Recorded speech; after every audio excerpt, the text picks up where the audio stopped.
des blocages durant les examens, d'oublier des termes ou de sentir que vous perdez vos moyens?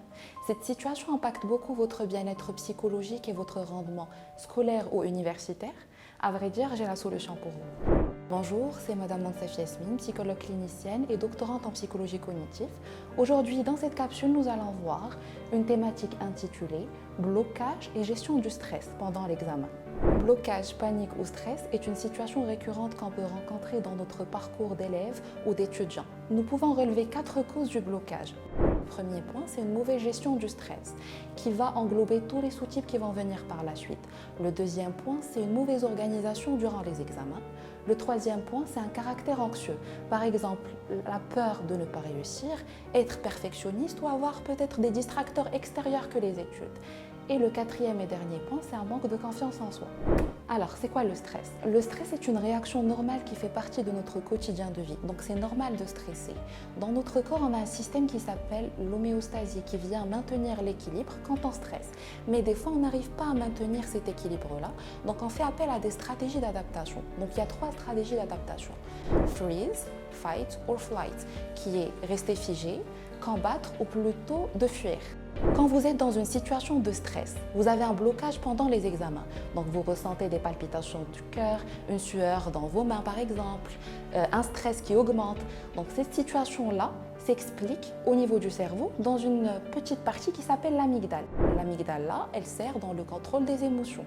Cette amygdale, quand on a une situation stressante, elle envoie des signaux d'alerte dans toutes les structures ou tous les systèmes du corps. Par exemple, le système cardiaque, d'où l'accélération du rythme cardiaque, le système musculaire, d'où les contractions des muscles, le système hormonal, d'où l'augmentation du cortisol, qui est l'hormone du stress. Donc en soi, c'est normal de stresser. Il faudrait savoir que le stress n'est pas seulement négatif. Le stress peut être positif, il augmente notre réceptivité, augmente aussi notre motivation. Mais des fois, le stress, quand il est chronique et qu'il est récurrent dans notre quotidien de vie, là, ça devient problématique. Il faudrait prendre en charge ça parce que ça peut donner lieu à des problèmes cardiaques, des problèmes digestifs, des troubles de sommeil aussi. Dans ce cas, il faudrait demander l'aide d'un spécialiste. Voici quelques conseils pour une meilleure gestion du stress pendant les examens. Alors, le premier point est de reconnaître que la situation est stressante. Des fois, on est en déni et on dit qu'on peut gérer cela. Mais des fois, vous ne pouvez pas gérer tout ça tout seul, vous avez besoin d'aide. Le deuxième point, c'est de se préparer d'une bonne manière à l'examen. Déjà, organisez-vous mentalement par quoi vous allez commencer.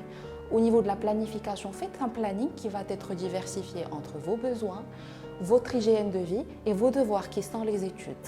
Et puis le dernier point qui est la concentration, ce qu'on a traité la dernière fois dans l'autre capsule. Le troisième point, ayez confiance en vos capacités et valorisez votre effort personnel. Quatrième point, ne pas anticiper.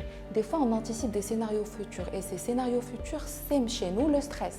Et c'est normal de stresser. Donc, plutôt remplacé par le cinquième point, c'est d'adopter un discours positif. Par exemple, je vais réussir, contrairement aux idées négatives qui vont dire vous n'allez pas réussir. Le sixième point, ne donnez pas à l'examen plus que ce qu'il mérite. Bien évidemment, c'est important de travailler, c'est important d'avoir une bonne note, mais ce qui compte dans tout ça, c'est l'effort fourni.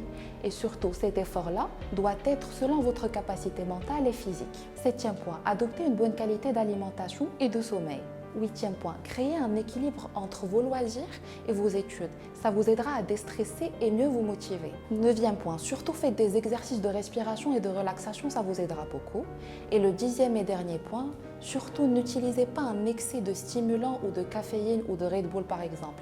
Ça va créer un effet momentané, mais ça va plus inciter cette fatigue. Le jour de l'examen, évitez de faire les révisions 10 minutes à l'avance. Ça va faire que augmenter l'anxiété et semer le doute. Avant de commencer l'épreuve, lisez calmement votre sujet et n'allez pas trop vite. Et surtout, gérez votre copie d'examen d'une manière stratégique, en déterminant en premier lieu les mots-clés par exemple. Commencez par l'exercice le plus facile, diversifiez le temps qu'il vous faut pour chaque exercice par exemple et surtout laissez le temps pour réviser et relire toute votre copie. Une fois que vous sentez que votre taux d'anxiété et votre stress augmentent, faites des exercices de relaxation et de respiration. Ça vous aidera surtout à déstresser. Merci pour votre attention et à bientôt pour d'autres conseils.